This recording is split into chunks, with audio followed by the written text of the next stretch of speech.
अगर आप भी इग्नू से मास्टर्स इन इंग्लिश करना चाहते हैं या फिर कर रहे हैं तो क्या आपके माइंड में भी कुछ ऐसे डाउट्स आते हैं जिनका आंसर आज आपको यहाँ इस वीडियो में मिल जाएगा। So watch this video till the end. Hello and welcome to my channel Study Villa. इस चैनल पर आपको इन्फॉर्मेटिव वीडियोस मिलती रहेंगी जिससे कि आप अपने एग्जामिनेशन की तैयारी काफ़ी अच्छे से कर पाएंगे।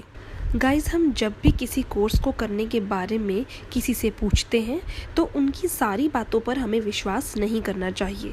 थोड़ा और रिसर्च करके अपना दिमाग भी इस्तेमाल करना चाहिए।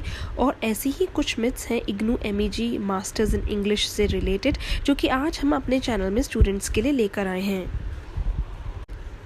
Myth number 1.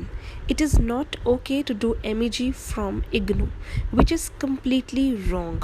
Because IGNOU is People's University, it is one of the oldest universities of India and has equal value as any other university across India. तो इसकी वैल्यू सभी यूनिवर्सिटीज़ के बराबर है। आप चाहे IGNOU से MEG करें या किसी और यूनिवर्सिटी से करें, it has equal value. Myth number 2. MEG from IGNOU is very easy.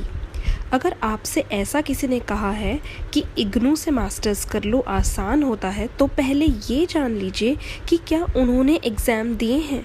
Well, अगर हाँ तो ऐसा वो कह ही नहीं सकते।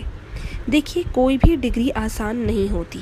थोड़ी मेहनत, प्लानिंग और लगन से आप उसे आसानी से कर सकते हैं, लेकिन this is not a piece of cake at all. Myth number 3. My English is not good but I can do MEG from IGNOU. Guys, अगर आपकी इंग्लिश अच्छी नहीं है, मतलब आप इंग्लिश में लिखने में असमर्थ हैं, तो ये कोर्स आपके लिए माउंटेनियरिंग की तरह बन जाएगा। क्योंकि इस कोर्स में आपको इंग्लिश बोलनी नहीं है, इसका मतलब ये नहीं है कि आप इसे वीक इंग्लिश होने के बावजूद अच्छे से कर लेंगे। आपकी इंग्लिश में लिखने की, एक्सप्रेस करने की और कॉम्प्रिहेंशन यानी कि इंग्लिश को समझने की, पढ़ने की स्किल ज़रूर होनी चाहिए। जिन स्टूडेंट्स ने इंग्लिश में ग्रेजुएशन की है उन्हें कोई प्रॉब्लम नहीं होगी, मगर जिन स्टूडेंट्स ने किसी और सब्जेक्ट में ग्रेजुएशन की है वो मास्टर्स इन इंग्लिश करने से पहले ये एश्योर कर लें कि उनकी इंग्लिश ठीक ठाक होनी चाहिए। Myth number 4. In MEG, literature of foreign countries is taught. Well, ये पूरी तरह से गलत नहीं है।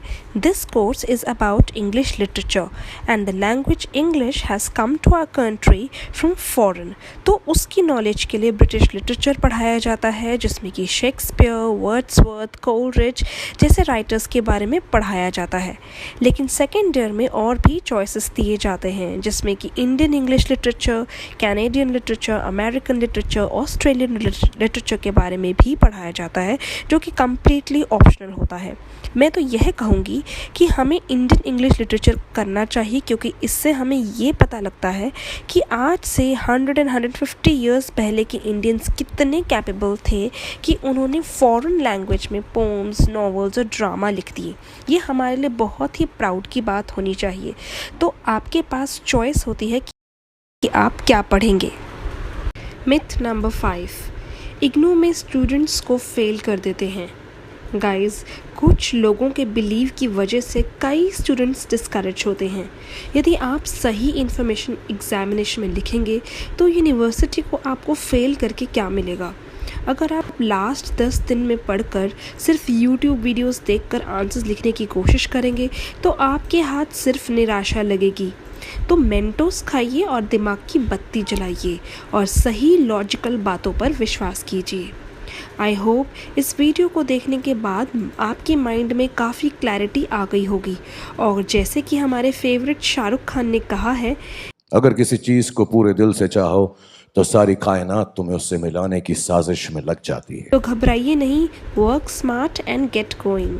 Thanks for watching.